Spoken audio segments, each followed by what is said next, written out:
right, we're determined to be the only people somehow mustering a smile. Maybe we can laugh at ourselves a bit after that. But oh my gosh, like just the where do you start? Like the levels of just kind of like when Ange needed the senior players to step up and buy him a game. I think wow, they did the opposite today. And look, it's not all on the players. You know, we've got to acknowledge there's system issues as well and things like that. But my word, what did you make of it anyway, Joe? Well, I'm just hoping someone else is here to listen to us talk you through the misery. That's the first thing. And the happiness or the whatever emotions you're feeling right now, I guess. It's one of those ones where it's kind of like we sort of had written off somewhat the Premier League this year, and then it still just hurts. Doesn't it? Like it still just is like, I wish we'd still won, even though I kind of doesn't really mean anything. But it's just the performance levels of the players that kind of just brought us down there, and just some mistakes, a lot of mistakes.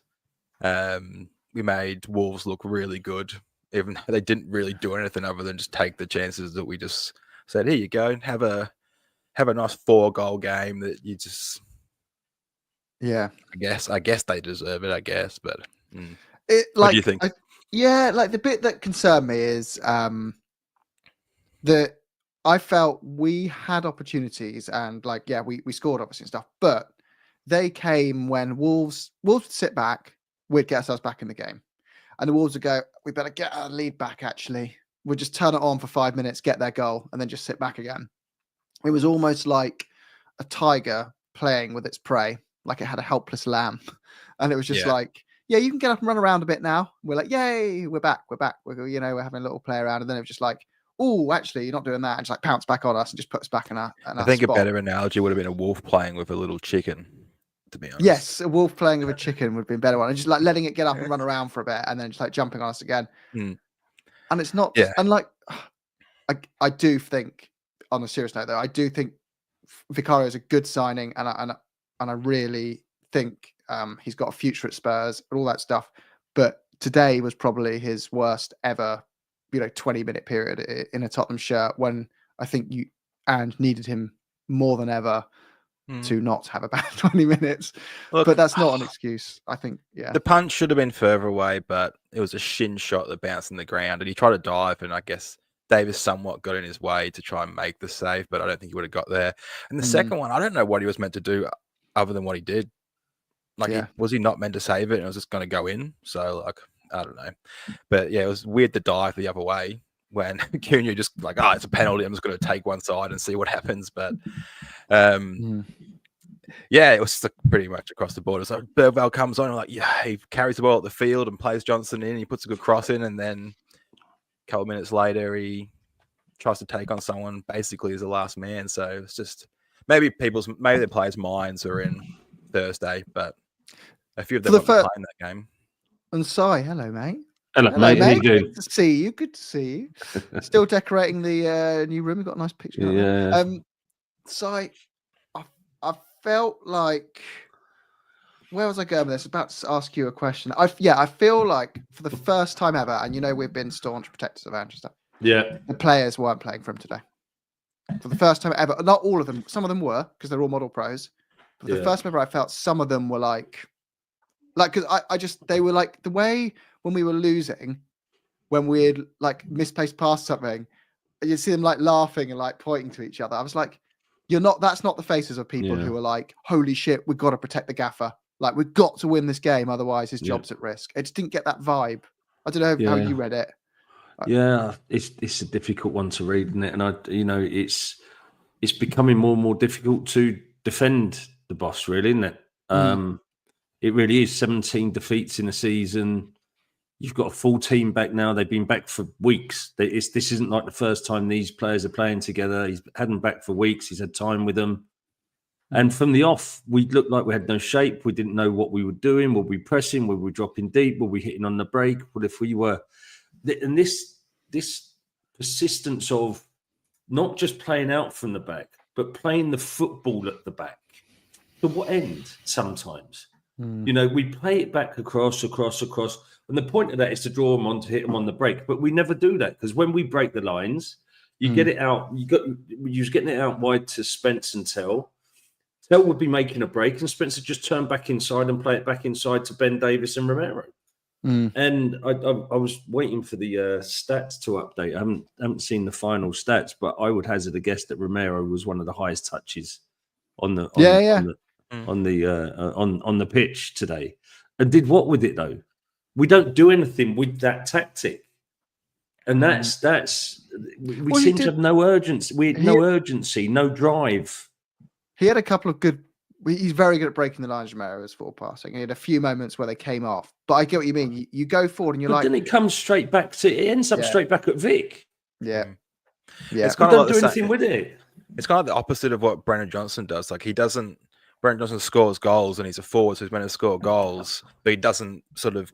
People criticize him for not getting back. I don't really buy into that, but people do criticize him for that. Where Romero is the opposite. He is a brilliant passer, but defensively. Consistently, this isn't the first time something like this has happened with Romero. And it was kind of just weak. He, if anyone, I would think the first person on the name of the list of people that have sort of given up on Ange, I think Romero might be the top of that list. It's not the first time we're having a conversation. Before he got injured, Jim, we were having conversations at the ground about how many goals has Romero cost us in that first 10 games of the season. I think it was 3 or 4 goals.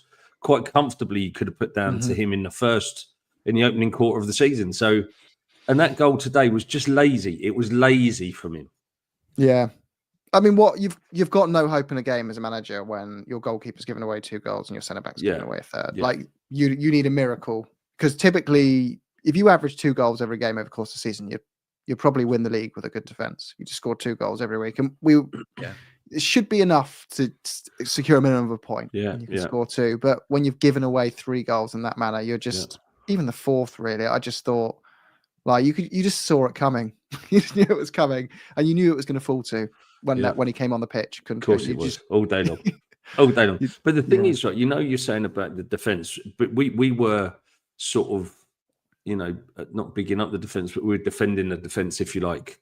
A little while ago, but now we have the 6th worst defence in the league. Yeah, it's gone massively down. Brighton have conceded the same amount of goals as us, but the only teams that have conceded more goals than us are the 5 below us. Yeah, that's other than Brighton, bad. And we're equal with Brighton. So this goal difference fallacy that we've got at the moment, it's only because we've scored so many goals when we've won. That's why our goal difference is so high.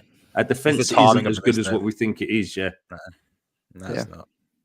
And individually, they are good players too, which is that's why, I mean, we've all been big supporters of Ange, but I'm a supporter of Spurs first, and I want what's best for Tottenham, and that's it, isn't it? I don't I'm not hurt by me being if he's sacked in 2 minutes time. I'm not hurt by me being wrong about wanting him here. That's not a problem at all. I couldn't care less if I'm wrong. But it's more though. It's just a shame that it hasn't worked out, and it doesn't kind of feel like it will right now. It doesn't, especially if we go through. And it's a shame. Like I think it's epitomized by. There's some like when we're engaged with hundreds of people on various social media channels watching live chats going off right now, and WhatsApps on the YouTube, on Twitter, and all these things we've got going because we obviously do the podcast with lots of Tottenham people, and there is quite a large number who were quite they were delighted when the 4th goal went in. It was like almost like laughing, jovial, kind of like I get it's a bit taking the mick out of yourselves in a bad situation. There's a bit of that, just a bit of having a bit of a laugh. But there was also definitely an air of, yes, I was right. He hasn't worked out. Told you. I don't like that. It was a bit like, I don't like on the other side as well, when it's like every time we got a victory, it's like, look at the morons now. Who's laughing now? Ange has got you by the curlies now. Like, I just wish we'd all just unify behind whoever it is. I hope he gets till Thursday, even if he doesn't, if it's Mason or whatever. We just could all just fly behind whoever it is. But that just raised the question. What we were discussing before, so if we went live, if they've made the decision that this isn't going to work, like regardless of the Europa now. Yeah. Like, does Levy just go, look, let's leave him to it until the Europa plays out, or does he go, I've got a better chance making a change now? Do you think? I think You've been in a relationship with Levy for 30 years, so go on. Yeah, we all have. Abusive relationship with Daniel Levy for 30 years. I'm not sure what benefit there is in getting rid of him before Thursday. I don't know. I don't think you get a Ryan Mason bounce for Thursday. Then you get into the question about what's the point in getting rid of him before the end of the season? I mean, what's the upside really? I think it's getting more and more difficult to see him here at the end of the season unless we go on and win it. And I think he needs to win it. And the last 5 or 6 games of the season need to be quality performances. Even if they're not wins, you need to see. Like today, it just wasn't a performance. And how many times we come away from either from the ground or watching it on the TV saying it's not even about the result, it's about the performance. I mean, and that today, once we went 1 down, we never ever looked like getting back into that game. No, and that is the chat. It's that I think there's been, again, I defend the bit I defend about Ange is like when people call him a clueless moron who doesn't know what he's doing. I completely disagree. I think he's a well-qualified coach. He understands sports science. He understands tactics, all those things. I think where he's made his biggest mistake was coming into Spurs and being like, I can do that with this squad. I can do that at the Premier League with the squad of those players right off the bat. I only need a couple of transfer windows to do it. And I'm sure if he had Liverpool's squad, I'm sure we'd be looking at that going, you know what? Wow, they'd be blowing teams away more weeks than not. They wouldn't be having all these defensive errors. They would have, they have the world's probably best ball playing goalkeeper, wouldn't be making these errors, all those things. But we don't have that. And I think the counter argument is when you don't have that, don't do it because, so it's a tough one. There's also something about Slot and his management style or management techniques. He's got one of the lowest injury rates in the Premier League as well, and they play quite a high intensity type of football. And he had the same at his previous club. And there's something in that as well, that he's been able to keep the players fresh, rotate them where he needed to, except for the FA Cup where they went out badly. But there's something about that backroom setup as well that I know that they're trying to rectify. And it's like we said before, Jim, there's no easy answer to this complex question. The new CEO coming in, how much of a difference does that make? How much? Oh, massive. How much difference does it make to the management of Scott Munn and the recruitment department by having him in? And let's remember, Scott Munn only came in August last year. Yeah. He hasn't even been there a year yet because they held him to his garden leave, etc., and all of that malarkey. So you don't change the setup of an organisation and therefore the culture of an organisation in 9 months. It just doesn't happen. And we were discussing just before we went live, the new CEO's timing is going to have a huge impact on Levy's next step, because I can't see a world in which you employ someone as a CEO to run all your football decisions and then you choose the manager for them 2 months before they start. Nope. So it's more a case of, does he get an interim and let Ange go, or does he stick with Ange? And I think he should stick, because there is still a world. It's a glimmer. It's a tiny glimmer. And glimmer kind of insinuates as a bias because I want it to happen. And there is a little bit of bias there, because it would be a dream for it to happen that you win the Europa League and we win our last 5 games in the league. And suddenly everyone goes, actually, maybe it could work. You give them some more time, but most likely 90% chance that's not going to happen. I think that the best case scenario for Ange is he wins the Europa League and can say, I'm walking away on mutual consent, as technically our most successful manager in 25 years. I kind of felt the most likely situation is if we did win it.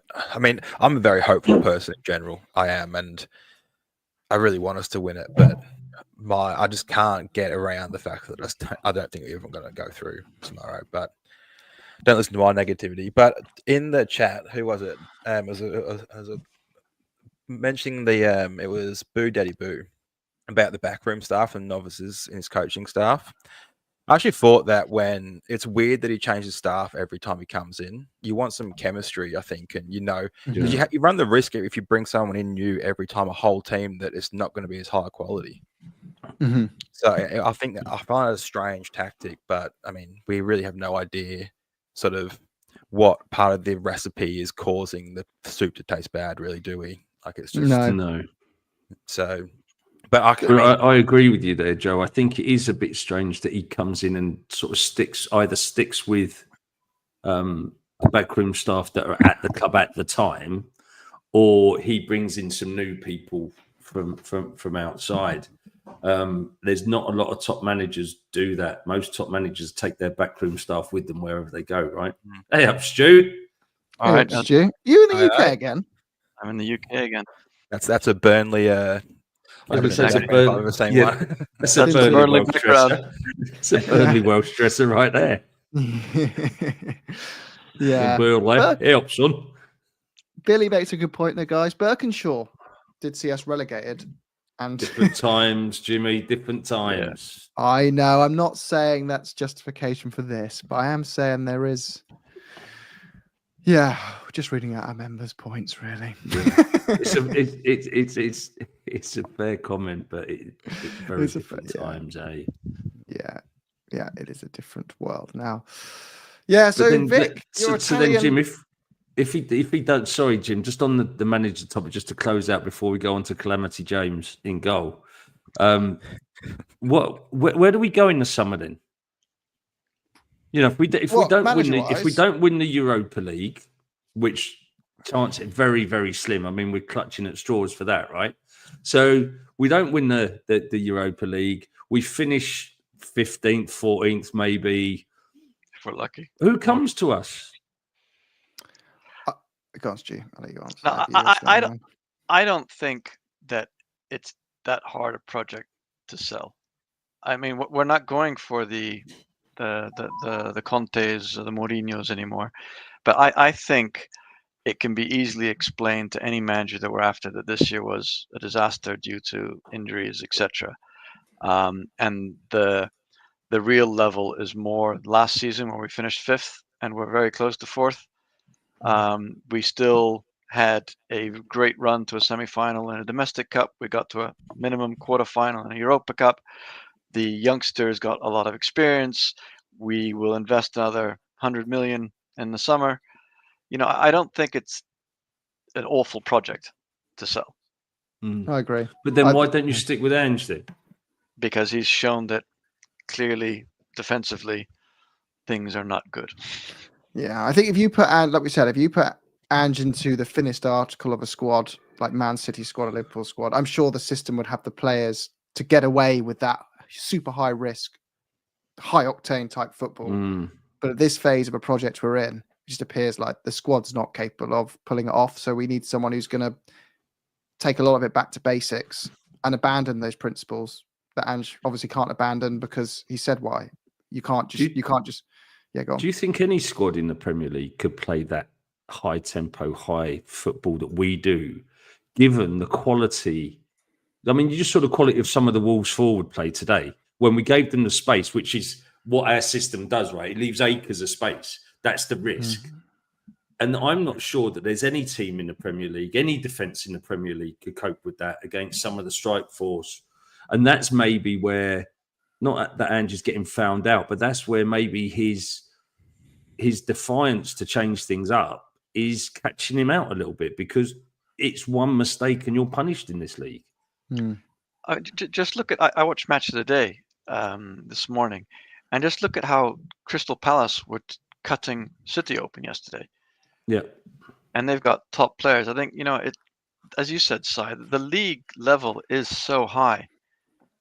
And you've got to have the players, playing at optimum, maximum concentration. And, we've seen it time and time again. Today it was Vic's turn, but Romero, I mean, how many mistakes has he made this season? Yeah. We were saying that just before you got on. We were having this conversation at the start of the season, Stu, right? Yeah. And just to be clear, PPT, we're not saying, like we said at the start, we don't buy into he's clueless, idiot, doesn't know tactics, blah blah blah. No, stuff. not at all. We're not buying. We're not saying that in any way at all. We think he's a clever guy. He's obviously a very good coach of what he's done, but we just said it hasn't worked for loads of reasons. Some is luck, some is self-induced. Yeah. And but today wasn't us about pressing high and leaving the line, right? Yeah. That wasn't what happened today. That was 4 cock-ups today. Correct. Mm. Yeah. I have a conspiracy theory, guys. Oh yeah, go on. We love it. Love a conspiracy. Did you see that Glasner comment? No. He made. No, go on. So he lost to City 4-2, and they said, "Oh, you've got City coming up in the FA Cup as well," and he said, "Exactly." And I've already told Pep that now I know his system and now I know how he plays. He better not play that way again against me, otherwise we'll beat them. I felt that was like look at me, Mr. Adaptable, because he's the number one name linked with us all the time. And I have another theory. He would come in and he would say, okay, goodbye, because I think Kulusevski's going to leave. And I just think not because he's a bad player. I'm getting a vibe he doesn't really want to. I could be wrong. Where are you getting that vibe from other than your head? Why is my phone going off? Getting an advert about Easter eggs on my phone. Easter eggs, mate. He made those comments, didn't he? On he made some. It was after one of the games we lost about Ange, and he kind of like had a dig about the system and the squad not playing up to a level that he needed. Do you not remember that? Well, maybe I'm making up. Anyway, he said like he really liked playing this way. Yeah, maybe I'm just making it all up. I have this theory that either him or Maddison would be sold, and then Glasner would bring in Eze for his release clause. And I just kind of had this thing in my head. There was a pattern that was going to happen. But is his release clause activated again next summer or this summer? Oh, is it expired? Is it? I don't know. I just remember last year. Did he not sign a new deal? Don't know.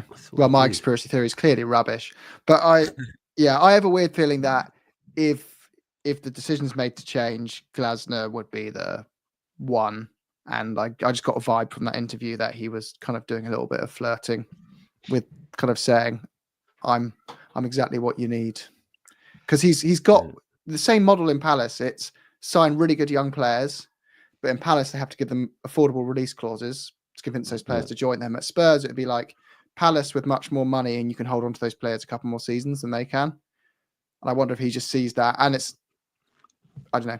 I just see it as a relatively safe appointment.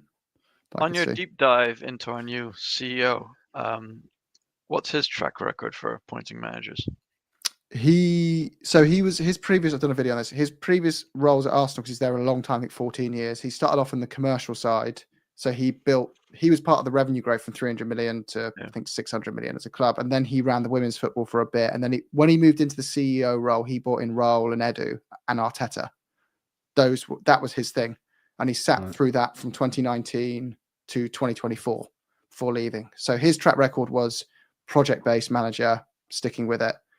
He's much more heavily engaged with fans. That's his leadership style. So he ran 4 fan forums a year.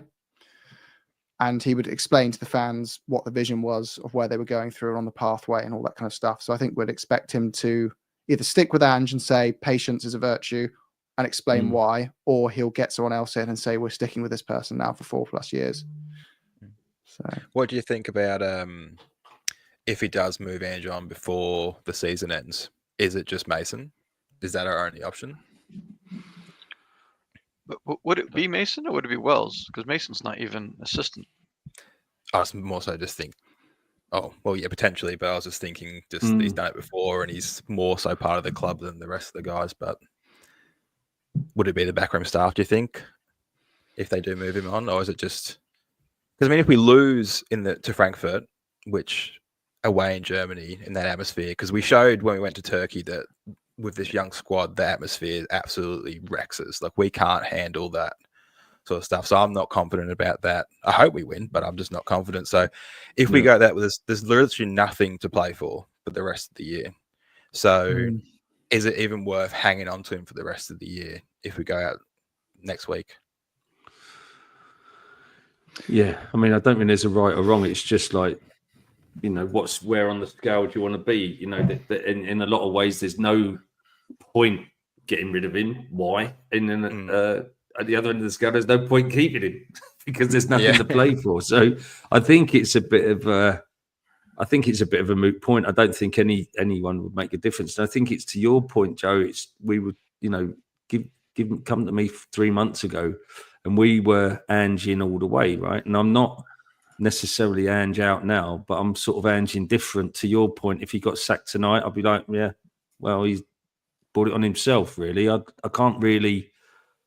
I'm finding it more and more difficult to defend him week after week after week when I see performances like that. When you see the team set up from the start, they didn't seem to know what they were doing today. They didn't seem to have a style of play. They didn't know where to be on the pitch at certain times. In the first half, there was a moment where Jed Spence and Archie Gray were playing a triangle with each other in their final third. That is like and then we just have so much space on one end of the field. Like it's so risky to do things like that. Is to send your left back to play as a right back while your right back's still there. But I mean, there's obviously again mistakes today was the reason why we lost. But it's more. I'm talking about this more so it just seems like the players are now slowly just drifting away from it. Nothing that's ever going to come out in public, but it just it kind of feels like one of those things.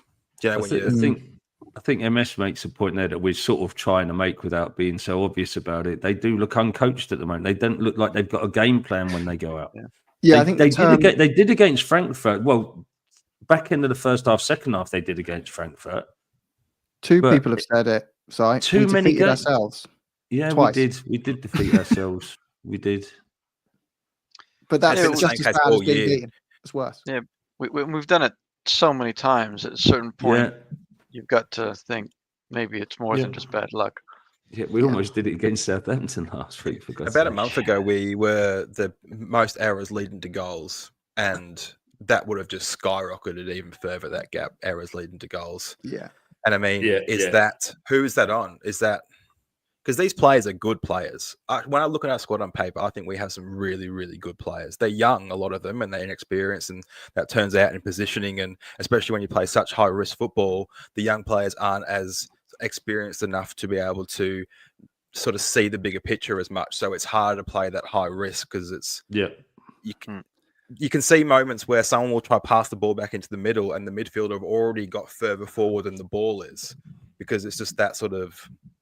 Where would you rank our squad in the league? Like, if everyone had the same, like if Formula One is all down to the car, if everyone had the same driver, everyone had the same manager playing a very standard way of football, but just different squads. I know that's impossible to happen, but where do you think this squad would finish in, Joe? And I ask everyone this question: where do you think it ranks? The Premier League's really good at the moment. I think there's a lot of really good players and a lot of look at Crystal Palace. We're just talking about them. There's a lot of players we'd take from them, but it's hard to say it because we've been so poor. But I think top. Let's say no one has any injury. No one has any major injuries. Like everyone's the same. I think it's still Europe level. I think it's definitely still in the European places, whether that's conference or not. So like 6th or 7th, basically. Something like that. Or 5th, 6th, 7th. And I think it could push to 4th if we got 2 or 3 senior elite players, which we can afford. And I feel like that's the plan for the club to do now that we've set our base up to be able to sort of push the boat out and bring in those high level players. But yeah, probably 6th, 7th, 8th, something like that. Yeah.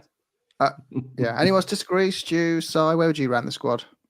I find it really difficult because I don't know the quality of the other squads. And then I watch Match of the Day and there'll be a player I've never heard of that just looks top dollar that's playing for Bournemouth as a 19-year-old sub, and there's so much money in this league at the moment that outside those bottom 3, every team has got 2 or 3 real quality players that they seem to turn up against us every week. But it's a difficult one to call, but I would certainly say top 6, top 7 as a squad. And as a youth setup, I think we're probably in the top 3 or 4 for future youth quality. Yeah. Absolutely. Do any of you think that Nottingham Forest have got a better squad than we do? No, they got more players. No. That's probably about it. No, they don't have a better squad. but they are set up They've got a very more well, and balanced team, they play much more to a game plan than we do. And they know what their strengths are, and they play to those. They play to Elanga's strengths. They play to those forward strengths. And that's the But difference, isn't it? But this is like, I think this is where football's more complicated. If you listed out all our players all the players in the league and you rank the top 100, Spurs would have more in the top 100 than Nottingham Forest. But I still think Nottingham Forest have a better balanced team. If that makes sense. Like, because we've got overlapping positions. We've got players like Kulusevski who don't fit in anywhere, but he's one of our best players. You've got Spence, who's like our best wing back, but he's a right wing back playing left wing back in the system. You've got Brennan Johnson, who's scoring 14. You've got Son, who's obviously a really good player because Matt Goldie scores, but he doesn't fit the system at all. You've got, like, I just find it's all like lots of really good players. Yeah, you've got lots of really good midfielders, none who fit the system at all. Yeah. So like Bentancur would get is a good enough player. Like if you said Bentancur for Forest, be like, yeah, of course. But he doesn't fit our system, probably doesn't fit there. So actually their midfielders are probably a better choice for how they play and how we play. So it's kind of a weird one, if that makes sense. I just think the balance is all off in our squad. All off. Yeah. I think this squad could be better if we didn't, if it was coached better. I mean, the thing about Forest is that he's coached to the level of the players, right? So he knows what he's got and he's coached to that. And he's found the formula. I still don't think they're going to finish top 4, by the way. No, I think and their seasons are an anomaly too. Yeah, exactly. They'll revert back to the mean next time anyway. Yeah, for sure. And they'll get into the Europa League, and then they'll have 2 or 3 games a week, and they'll finish 17th. I think Ange has done a great job with getting his philosophy, etc. The problem is it doesn't account for errors, I think, and that's where it lets the whole thing Who was down. it put in the chat about the Jack Pitt-Brook analogy of the House of Cards? If Ange's football is almost like a house of cards, if there's one card out of place, the whole thing collapses. Yeah. If all the cards are in there and stable, it looks beautiful. It looks amazing until one card isn't doing its job, and then the whole thing falls down. Yeah, I think it's just the wrong time for a manager like him. Unfortunately for him, it felt like the right time. But it feels like, when we're watching today, it feels like that every pass, it's on the edge of being a bad pass. It could be an excellent pass, but it's on the edge of being a bad pass. We sort of seem to be stretching to get to the ball. We're never in control of it. We never seem to have the space that we afford the other team. It's almost like it's a training game where you're playing 9v11.